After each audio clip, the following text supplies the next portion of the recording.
Industrial agriculture has been the backbone of our society and has fueled global food production for decades. However, sustainability is increasingly under scrutiny. Issues such as soil degradation, harmful fertilizers and pesticides, rising food costs, and climate change bring to light the need for a systemic shift in agricultural practices. Permaculture, a holistic and regenerative design philosophy, presents a viable solution. Figure out a way to provide for our current needs. We want to bring decency and dignity to all people. This is everywhere. We want to ensure abundance for future generations. We want to repair, if possible, the damage to our planet, and we can repair a lot of it.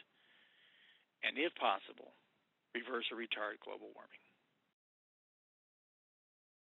Permaculture is guided by 3 ethics and 12 principles. The first ethic is earth care.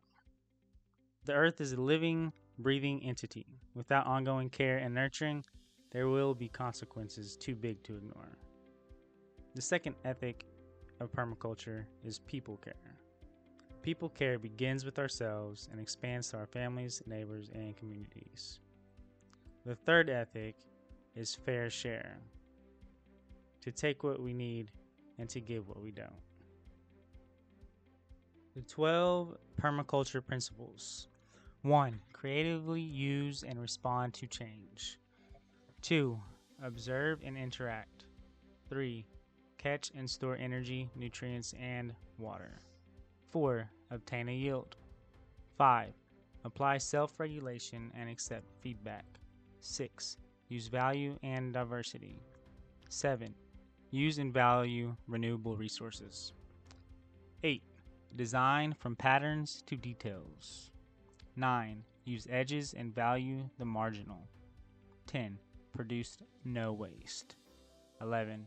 Use small and slow solutions. 12. Integrate rather than segregate.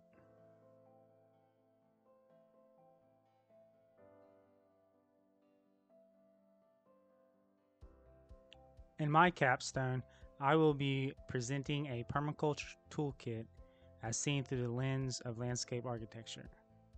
I will be incorporating seldomly looked at features into the designs of my project, like hugelkultur and electroculture.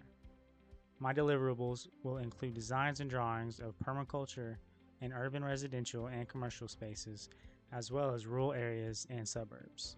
This capstone will show how to design for the optimal harvest and yield while making sure to retain a beautiful and functioning landscape that promotes biodiversity and, most of all, the ethics and principles laid out by Bill Mollison. Hugelkultur is a gardening technique that uses common yard waste such as logs, sticks, and soil to achieve greater soil nutrition, water retention, and a greater biodiversity. The logs act as a sponge to soak up the water, releasing it as the log decomposes, enriching the soil. As the log decomposes, it releases nutrients to the plants and vegetables that are growing on the mound or hugel. There are several different types of hugel mounds. Traditional hugel, which is built on the ground. It is the easiest to build but least water efficient. Sunken hugel, a trench filled with wood so that the top of the hugel is level with the ground and looks like a conventional garden bed. A sunken hugel is the most water efficient form but takes the most effort to construct. Hybrid hugel is partly sunk into the ground. It can be edged with wood or metal or built to look like a conventional raised bed. Quite water efficient, especially if you use deep wood chip paths or swells in conjunction with the hugel to help retain water in adjacent soil. Electroculture is a gardening theory that uses the ether or atmospheric electricity that surrounds us to stimulate plant growth. This came about in the 1700s, but has recently gained a lot of attention due to it may have the ability to grow plants and vegetables larger and quicker and also improve the health of the soil. Only 2 things are required: a stick and copper wire. You wind copper wire around the stick and push it in the ground about 6 to 8 inches. A quick web search brought up a lot of results for different types of electric culture antennas, and there are some pretty elaborate designs. Although I'm not fully convinced that this actually works, I am convinced that having one of these in the garden is a cool looking idea. I am excited to continue this journey into the world of permaculture in the following semester. Thank you.